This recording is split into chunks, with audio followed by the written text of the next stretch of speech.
তো hello friends, আমি Sandeep and আপনারা দেখছেন লার্নিং দুনিয়া 2.0 ইউটিউব চ্যানেল। তো ইতিমধ্যে দেখুন ভিডিওর টাইটেল থাম্বনেল সব জায়গাতেই একটি বিষয় কিন্তু ঘোরাফেরা করছে। দেখুন বলা হয়েছে প্রাথমিক শিক্ষক নিয়োগ, যেটা 2022-এর নিয়োগ প্রক্রিয়া। তো সেখানে 9533টা শূন্যপদে কিন্তু নিয়োগের প্রসিডিওর শুরু হওয়ার কথা ছিল। সেখানে ফার্স্ট কাউন্সিলিং এবং সেকেন্ড কাউন্সিলিং অলরেডি কমপ্লিট কিন্তু হয়ে গেছে। তবে থার্ড কাউন্সিলিংয়ের কিন্তু ইতিমধ্যে বিভিন্ন ধরনের আইনি জট কিন্তু চলছিল। থার্ড কাউন্সিলিং প্রক্রিয়া কবে শুরু হবে না হবে সেই নিয়ে কিন্তু একাধিক আইনি জট চলছিল কলকাতা হাইকোর্টে, আমরা সেটা সকলেই জানি। তো সেই আইনি জট কেটেছে এবং কলকাতা হাইকোর্টের পক্ষ থেকে কিন্তু পর্ষদকে সরাসরি নির্দেশিকা দেওয়া হয়েছে যে এই আগস্ট মাসের মধ্যে কিন্তু থার্ড কাউন্সিলিং প্রক্রিয়া শুরু করতে হবে। তো আমরা কিন্তু ইতিপূর্বে আপনাদেরকে খবর দিয়েছিলাম যে থার্ড কাউন্সিলিং প্রক্রিয়া গত সপ্তাহে, অর্থাৎ যে সপ্তাহ আমরা বর্তমানে পার করছি এই সপ্তাহের মধ্যেই কিন্তু শুরু হয়ে যাবে, এই সপ্তাহের মধ্যে নোটিফিকেশন হয়ে যাবে, এরকমই কিন্তু একটা আশ্বাস দেওয়া হয়েছিল পর্ষদ সূত্রে। তো আদৌ কি সেই নোটিফিকেশন জারি হলো? আদৌ কি থার্ড কাউন্সিলিং শুরু হলো আমাদের এই সপ্তাহে? তো সে দেখুন সেই নিয়ে কিন্তু অনেকেরই প্রশ্ন রয়েছে।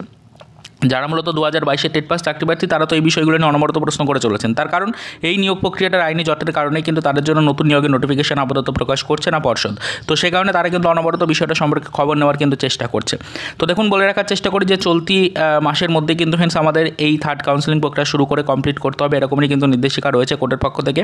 তো সেই মতো কার্যক্রমে কিন্তু গতি এসেছিল। তবে আপাতত কিন্তু খবর যা ছিল যে এই চলতি সপ্তাহে কিন্তু আপনাদের থার্ড কাউন্সিলিংয়ের নোটিফিকেশন বের করবে পর্ষদ। তবে সেই নোটিফিকেশন এখনও পর্যন্ত কিন্তু প্রকাশ করা সম্ভব হয়ে ওঠেনি।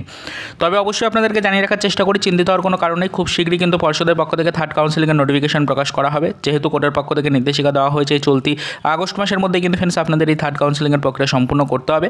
তো সেক্ষেত্রে অবশ্যই কিন্তু এই থার্ড কাউন্সিলিংয়ের নোটিফিকেশন চলতি সপ্তাহে প্রকাশিত না হলেও আশা করছি যে আগামী সপ্তাহের মধ্যে কিন্তু নোটিফিকেশন জারি হয়ে যাবে। অনেকেই কিন্তু প্রশ্ন করেছিলেন যে থার্ড কাউন্সিলিংয়ের নোটিফিকেশন তাহলে কবে আসবে না আসবে। তো সেই বিষয়টা ক্লিয়ার করে আপনাদেরকে জানালাম যে এই মুহূর্তে যদি অফিসিয়াল কোনো বার্তা নেই, তবে থার্ড কাউন্সিলিংয়ের নোটিফিকেশন কিন্তু প্রকাশ এই মাসের মধ্যেই করতে হবে, এটা কড়া নির্দেশিকা রয়েছে কিন্তু কোর্টের পক্ষ থেকে। সেক্ষেত্রে অবশ্যই কিন্তু কলকাতা হাইকোর্টের এই নির্দেশিকাটাকে মানতে বাধ্য পর্ষদ সভাপতি। অবশ্যই কিন্তু সেই মতো কার্যক্রম তাকে করতেই হবে। তবে আপাতত এটুকুই আপনাদেরকে জানিয়ে রাখার চেষ্টা করলাম যে আপাতত কিন্তু থার্ড কাউন্সিলিংয়ের নোটিফিকেশন প্রকাশ করা হয়নি চলতি সপ্তাহে। তবে আশা করছি যে আগামী সপ্তাহের মধ্যে নোটিফিকেশন কিন্তু আসতে চলেছে। এবার আসি 5% অ্যাডিশনাল পোস্ট নিয়ে বর্তমানে কী খবর রয়েছে। দেখুন আপনারা সকলেই জানেন যে 5% অ্যাডিশনাল পোস্ট এবং এই থার্ড কাউন্সিলিং এই দুটোই কিন্তু আপাতত মেন বাধা হয়ে দাঁড়িয়েছে 2022-এর চলতি রিক্রুটমেন্ট প্রক্রিয়াতে। তো 2022-এর চলতি রিক্রুটমেন্ট প্রক্রিয়ার এই দুটো পয়েন্ট কিন্তু যতক্ষণ না পর্যন্ত ক্লিয়ার হচ্ছে ততক্ষণ পর্যন্ত নতুন করে নিয়োগের নোটিফিকেশনও কিন্তু প্রকাশ করতে পারছে না প্রাথমিক শিক্ষা পর্ষদ। তো আপাতত সেই পর্যায়ে দাঁড়িয়েই কিন্তু আমরা থার্ড কাউন্সিলিংয়ের জন্য একটি নির্দেশিকা কিন্তু অলরেডি পেয়েছি কোর্টের সূত্রে। তো সেখান থেকে কিন্তু সেই কোর্টের নির্দেশিকাটাকে পালন করতে বাধ্য অবশ্যই পর্ষদ সভাপতি। তো সেক্ষেত্রে আশা করা যাচ্ছে থার্ড কাউন্সিলিংয়ের নোটিফিকেশন খুব শীঘ্রই আসবে। তবে এই 5% অ্যাডিশনাল পোস্ট নিয়ে আপাতত কিন্তু সেরকম কোনো অফিসিয়াল খবর নেই। 5% অ্যাডিশনাল পোস্ট নিয়ে এই মুহূর্তে দাঁড়িয়ে সেরকম কোনো অফিসিয়াল নির্দেশিকাও কিন্তু নেই। তো আমরা এটাই বুঝতে পারছি যে 5% অ্যাডিশনাল পোস্ট নিয়ে কিন্তু এই মুহূর্তে খবর না থাকার কারণে 5% অ্যাডিশনাল পোস্টের যে নোটিফিকেশান সেটা কিন্তু এই মুহূর্তে আসছে না।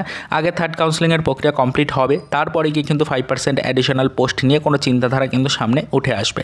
তবে আমরা আশা রাখছি থার্ড কাউন্সিলিং প্রক্রিয়া কমপ্লিট হলেই কিন্তু নতুন নিয়োগের জন্য প্রস্তুতি নিতে পারবে প্রাথমিক শিক্ষা পর্ষদ। তো সেক্ষেত্রে 5% অ্যাডিশনাল পোস্টের নোটিফিকেশান প্রকাশ এবং তারই পাশাপাশি নতুন নিয়োগের নোটিফিকেশান প্রকাশ কিন্তু সমান পর্যায়ে চালিয়ে যেতে পারবে প্রাথমিক শিক্ষা পর্ষদ। সেক্ষেত্রে কিন্তু কোনো সমস্যা হবে না।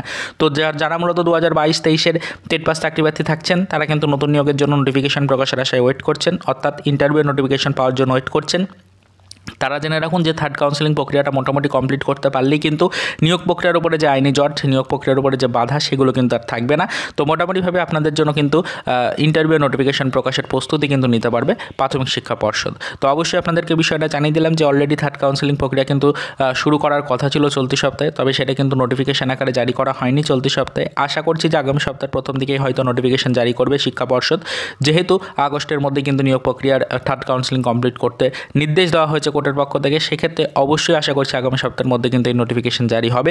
এবং 5% অ্যাডিশনাল পোস্ট নিয়ে কিন্তু আপনারা সকলেই প্রশ্ন করেছিলেন। তো আবারও তো যেহেতু বর্তমান পজিশনে দাঁড়িয়ে 5% অ্যাডিশনাল পোস্ট নিয়ে কোনো অফিসিয়াল আপডেট নেই, তাই সেই বিষয়টাও আপনাদেরকে কিন্তু পরিষ্কার জানিয়ে দিলাম। এবং এটাও বললাম যে 5% অ্যাডিশনাল পোস্টরা যখন শুধুমাত্র বাকি পড়ে থাকবে থার্ড কাউন্সিলিং হয়ে যাওয়ার পর, সেক্ষেত্রে কিন্তু নতুন নিয়োগের নোটিফিকেশন বলতে আমাদের 2022-23-এর টেট পাস চাকরি প্রার্থীদের ইন্টারভিউ নোটিফিকেশন প্রকাশের ক্ষেত্রে কিন্তু আর সেরকম কোনো বাধা বিপত্তি থাকবে না। আপনারা কিন্তু সেই বিষয়ে নিশ্চিন্ত কিন্তু থাকতে পারেন। তো আশা করি বিষয়টা বোঝাতে পারলাম। সিচুয়েশন অনুযায়ী আপনাদেরকে একদম সপ্তাহের শেষ মুহূর্তে দাঁড়িয়ে বর্তমান এই দুটো পয়েন্ট নিয়ে কিন্তু অফিসিয়াল আপডেট প্রোভাইড করার চেষ্টা করলাম। যেটুকু ইনফরমেশন আমাদের কাছে ছিল সেই তথ্যটুকু আপনাদের কাছে পৌঁছে দিলাম। আশা করি আপনারা সকলে এই বিষয়টা বুঝতে পারলেন। তো পরবর্তীতে কিন্তু ফ্রেন্ডস আমরা এই বিষয়গুলো নিয়ে আরও বিস্তারিত আলোচনা করার চেষ্টা করব। সরাসরি আগামী সপ্তাহের প্রথম দিকে পর্ষদ সূত্রে কী ইনফরমেশন আসছে না আসছে, তো সেই বিষয়গুলো নিয়ে কিন্তু আপডেট কালেক্টের চেষ্টা করব। থার্ড কাউন্সিলিং রিলেটেড নোটিফিকেশন প্রকাশের ব্যাপারটি নিয়েও কিন্তু আলোচনা করার চেষ্টা করব। তো সেক্ষেত্রে অবশ্যই যদি পরবর্তীতে এই ধরনের যাবতীয় ইনফরমেশন আপনি ফার্স্ট টাইম পেতে চান, অর্থাৎ সবার ফার্স্টে যদি পেতে চান, সেক্ষেত্রে অবশ্যই কিন্তু চ্যানেলটিকে সাবস্ক্রাইব না করে থাকলে এখনই একবার সাবস্ক্রাইব করে কিন্তু আমাদের সাথে যুক্ত হয়ে যেতে পারেন। তো অবশ্যই আপনার যদি কোনো মতামত থাকে এই টপিকগুলো নিয়ে বা কোনো প্রশ্ন থাকে, সেগুলো ভিডিওর কমেন্ট সেকশনে কিন্তু একটু আমাদেরকে জানিয়ে যাবেন। পরবর্তী কোনো ভিডিওতে আপনার করা প্রশ্নের যথাযথ উত্তর কিন্তু আপনার কাছে আমরা পৌঁছে দেওয়ার চেষ্টা করব। তো চলুন দেখা হবে নেক্সট ভিডিওতে পরবর্তীতে প্রাথমিক শিক্ষক নিয়োগ প্রক্রিয়া রিলেটেড কিছু আদার্স অফিসিয়াল আপডেটের সাথে।